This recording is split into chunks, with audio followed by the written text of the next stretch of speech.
Hello and welcome to your 9 p.m. Blizzard update. First bands of heavy snow moving in. We had a pretty decent band move our Nassau County, though it didn't last for too long, but now it's starting to get a little lighter again, but definitely see this some more over eastern Long Island, and a little bit of a foolingly dry gap over here, but that doesn't mean anything. This band could just sit over us, though it's moving. It looks like it is moving right now at the moment, but I'll show you. I have a video I just put up what it looks like outside. That's what it looks like outside. You can see it's sticking to the trees pretty well. And we did have some pretty good blowing snow as well. Again, not the best scenery here because I live in like a really heavily urbanized area, which kind of sucks. But you could definitely see the snow. And I do have a video, like I said. I'll try to take some video throughout the storm, maybe a little bit later if we get another heavier band. Maybe try to get to a better spot. But because like obviously I can't see. I just got a view of a brick wall. I can't see what's going on from here. So yeah, that's what it looks like outside. So there's the radar and our satellite of the storm. Here's the satellite image of the storm. You can definitely see it. Definitely getting to get itself together. There it is. It seems like it's moving a little quicker. It just seems like it is anyway. But there's your storm right there. There's your center of low pressure offshore right there. And let's go look at see if we have any lightning occurring here in any of these bands. Nah, not quite enough. The lightning's all in the warm sector. Yeah, let's go look at the observations now, shall we? So let's take a look at these observations. Take a look at these wind gusts here. Nothing crazy yet. 36 mile an hour wind gust at Farmingdale. 32 mile an hour wind gust at Islip. As we head into Jersey, it's not late enough. It's backed off a little bit. It's 28 at Miller Air Park. It's not terrible. 39 mile an hour wind gust at Barnegat Light. However, as you go further out offshore, you'll see there's a 43 mile an hour wind gust offshore. And then, other than that, I don't see anything too crazy with the winds.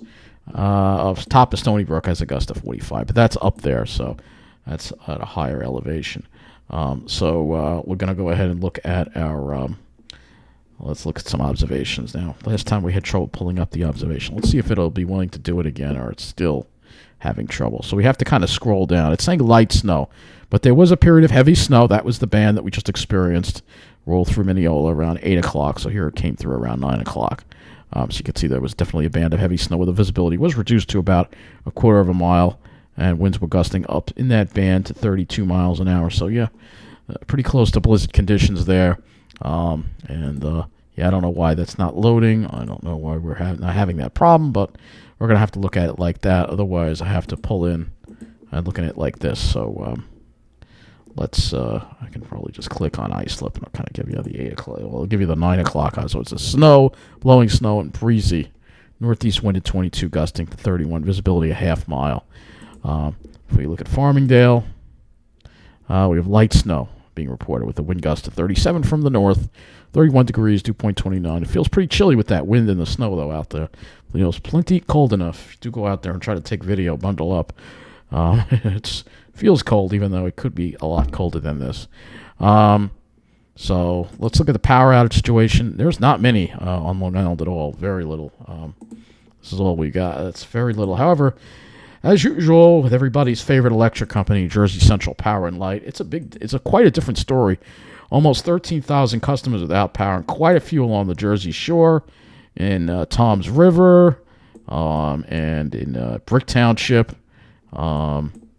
Yeah, this whole area seems to be getting hit pretty hard with power outages. You can see that their infrastructure is definitely having some issues.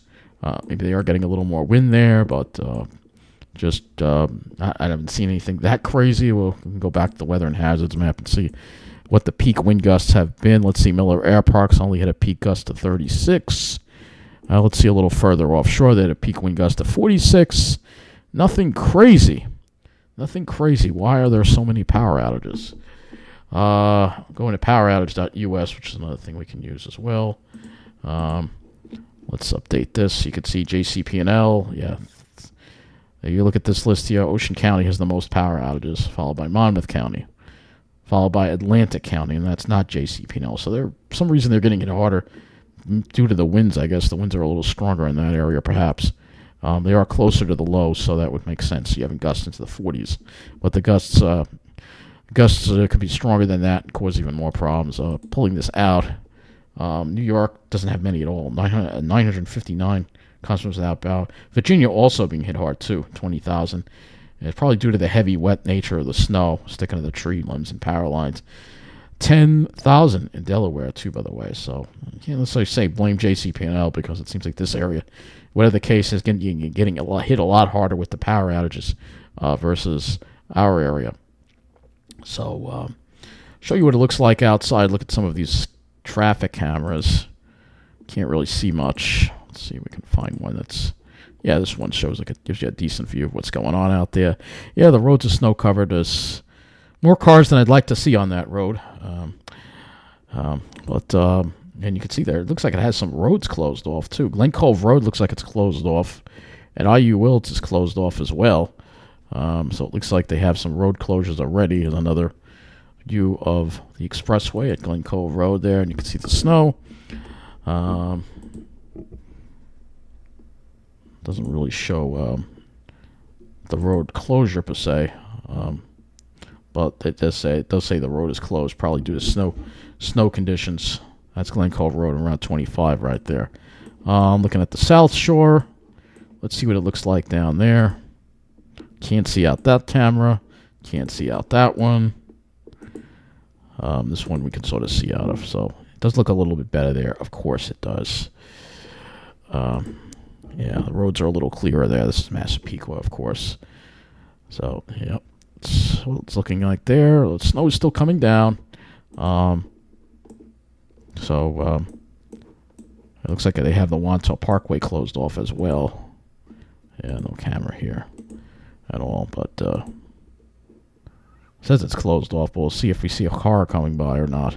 It does say the road has been closed, so whatever the case is, I'm not sure what that means. They have all the parkways loop closed as well, so not sure who's decided making those decisions. We'll see if we got a camera here.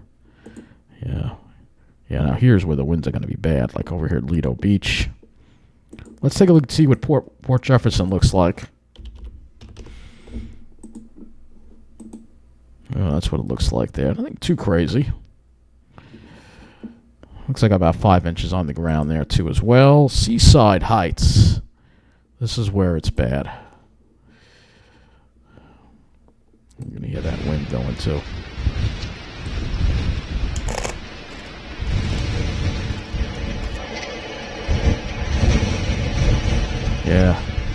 Yeah, the wind is really bad there. So you can see this is where it's bad. Seaside Heights, they're getting hit really hard with the winds. Though the snow doesn't look like it's coming down too heavy. The visibility looks pretty decent. They're out. I guess they're not going to get hit by one of those heavy bands right about now. Yeah, that's what it sort of looks like around the area. That wind is really blowing, though. So, anyway, let's go look at the models, and anyway, this will be the last time we look at the models. The Zero Z suite of models that we have. We don't have the Zero Z GFS, but we do have the Zero Z HRRR, which we can look at here and see if anything's changed, obviously, from the last run. And you can see, we get a little bit of a break, and then the heavier snow comes back toward the morning, especially in the wee hours of the morning. It looks like got some really heavy bands going over Long Island there into the Jersey Shore. And then as we get toward the afternoon, still going at noon there, and then finally it starts to get lighter by the afternoon there and kind of end. But let's see what the HRRR is. First, the liquid equivalent, and then we'll look at the snowfall. Total accumulated precip. Nothing much has changed. It does seem to be shifting the heavier snow off over Jersey. The heavier precipitation is still going with the 2 feet possible in the Jersey Shore. Not sure if that's going to verify, but you can definitely see here that we do have over Long Island 20 painted. But it's kind of hard to see as it gets a little lighter as you go toward the North Shore. It's a little different. It actually has the higher amounts to the southwest now. So this model is just changing its mind basically constantly with every run, which makes it hard to trust.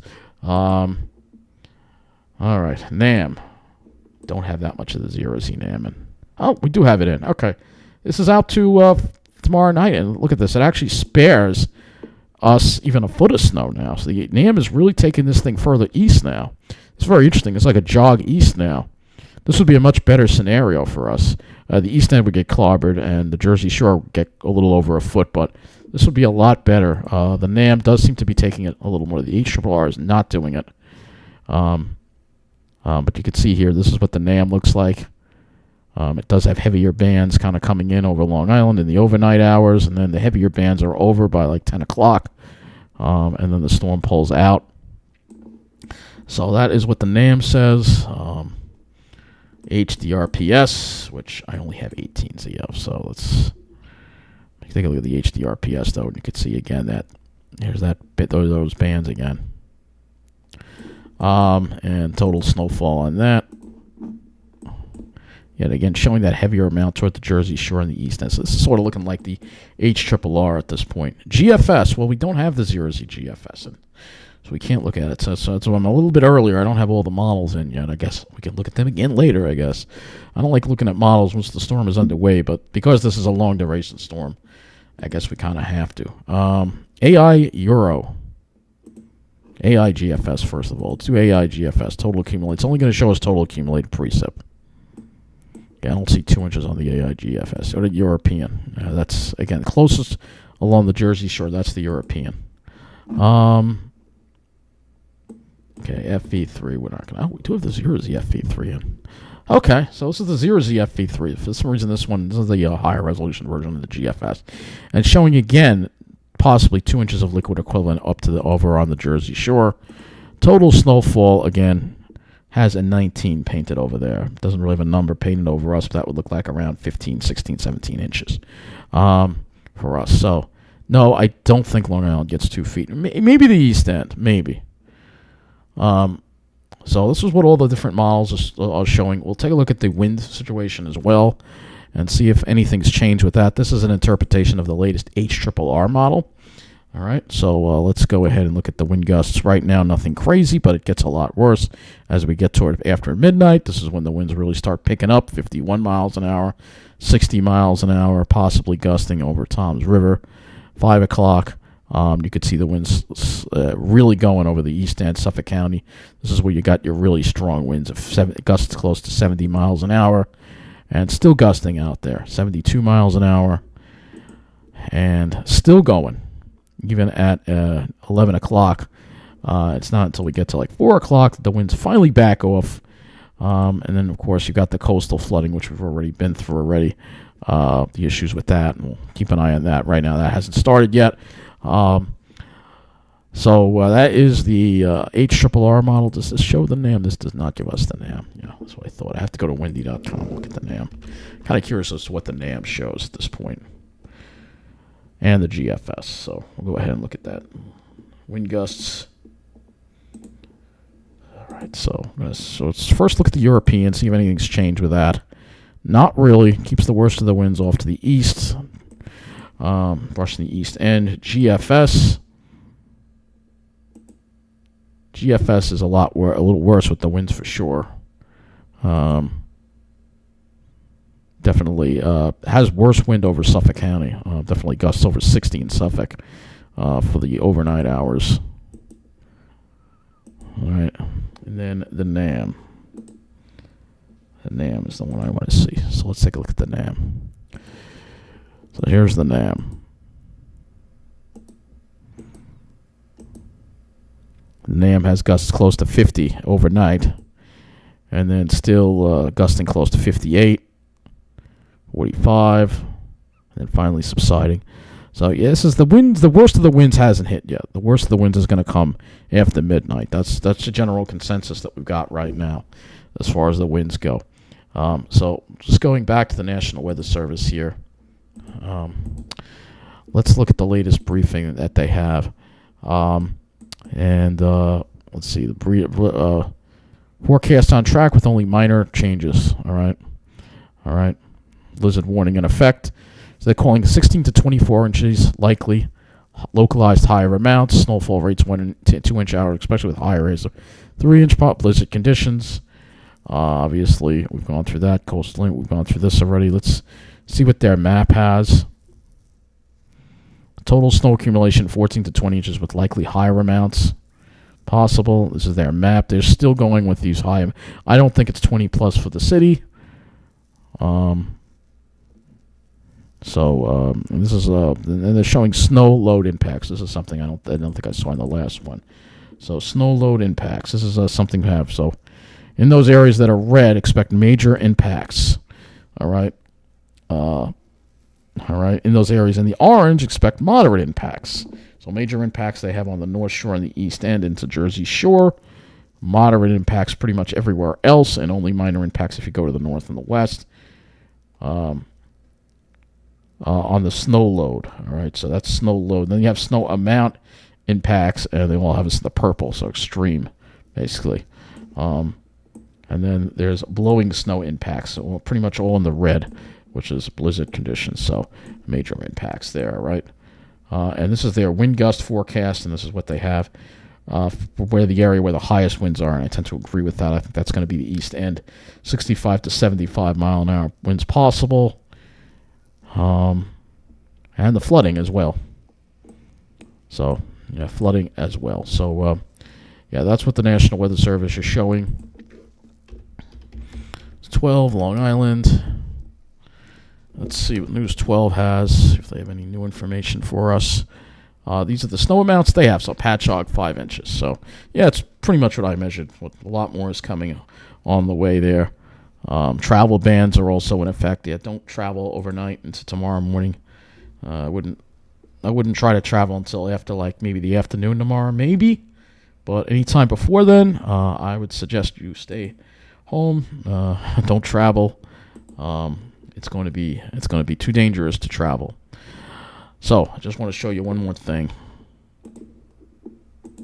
Yeah, somebody asked, and I brought it up. I said I already posted my snow. This is what I think the snowfall is going to be pretty much, all right? So those higher areas are going to be the East End, going to the Jersey Shore, where 15 to 20 inches, locally up to 2 feet are possible. Everyone else, 10 to 15 inches, and again, it's probably going to be around 15 inches for Nassau County, and closer to maybe 10 if you're in, the Bronx or Queens will probably get at least a foot. Manhattan's probably going to get at least a foot. So that's what I think. And only the lesser amounts will be up to the north and west. Still substantial, but the most severely impacted area is going to be eastern Long Island and the Jersey Shore. Still leaning toward that right now at the moment.